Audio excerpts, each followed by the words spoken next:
আসসালামু আলাইকুম সুপ্রিয় শিক্ষার্থী বন্ধুরা।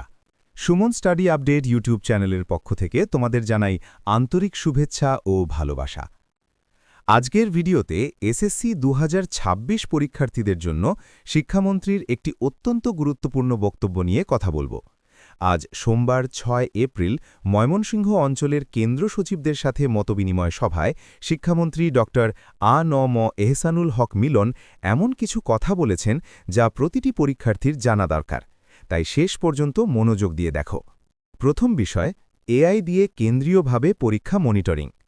শিক্ষামন্ত্রী আজ স্পষ্ট করে বলেছেন, এবার শুধু সিসিটিভি বসানোই নয়, এআই প্রযুক্তি ব্যবহার করে কেন্দ্রীয়ভাবে প্রতিটি পরীক্ষা কক্ষ একসাথে মনিটর করা হবে। অর্থাৎ কেউ নকল করলে সেটা সঙ্গে সঙ্গে ধরা পড়বে। এই প্রযুক্তি এর আগে কোনো পরীক্ষায় ব্যবহার হয়নি। বুঝতেই পারছ এবারের নজরদারি কতটা উন্নত হতে যাচ্ছে। এছাড়া পরীক্ষার পরেও সিসিটিভি ফুটেজ পর্যালোচনা করা হবে, যাতে দুর্বল পরিদর্শকদের চিহ্নিত করে প্রশিক্ষণে পাঠানো যায়। দ্বিতীয় বিষয়, সিসিটিভি না থাকলে বোর্ড সহায়তা করবে। যেসব স্কুলের সিসিটিভি কেনার সামর্থ্য নেই, শিক্ষা বোর্ড তাদের সহায়তা করবে বলে মন্ত্রী জানিয়েছেন। তবে তিনি এটাও বলেছেন যে সামর্থ্য আসলে সব প্রতিষ্ঠানেরই আছে, অর্থাৎ সিসিটিভি না থাকার কোনো অজুহাত গ্রহণযোগ্য হবে না। তৃতীয় বিষয়, মূল্যবোধ ও নৈতিকতার ওপর জোর। শিক্ষামন্ত্রী এই সভায় আরেকটি গুরুত্বপূর্ণ কথা বলেছেন।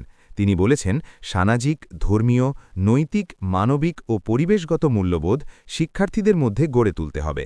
শুধু পরীক্ষায় পাশ নয়, একজন ভালো মানুষ হিসেবে গড়ে ওঠাটাই শিক্ষার মূল লক্ষ্য। বিশ্লেষণ। বন্ধুরা, এআই প্রযুক্তি দিয়ে কেন্দ্রীয় মনিটরিংয়ের কথা শুনে বোঝাই যাচ্ছে এবারের পরীক্ষায় নকলের কোনো সুযোগ নেই বললেই চলে। একটা ক্যামেরা সব দেখবে, এআই সেটা বিশ্লেষণ করবে এবং সঙ্গে সঙ্গে ব্যবস্থা নেওয়া হবে। তাই এই চিন্তা মাথা থেকে সম্পূর্ণ বের করে দাও এবং পড়াশোনায় পুরো মনোযোগ দাও।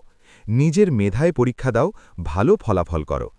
আমাদের এই চ্যানেলে এসএসসি ও এইচএসসি পরীক্ষার্থীদের জন্য সকল বিষয়ের গুরুত্বপূর্ণ সাজেশন ও আপডেট ভিডিও নিয়মিত আসছে, তাই এখনই চ্যানেলটি সাবস্ক্রাইব করে বেল আইকন অন করে রাখো।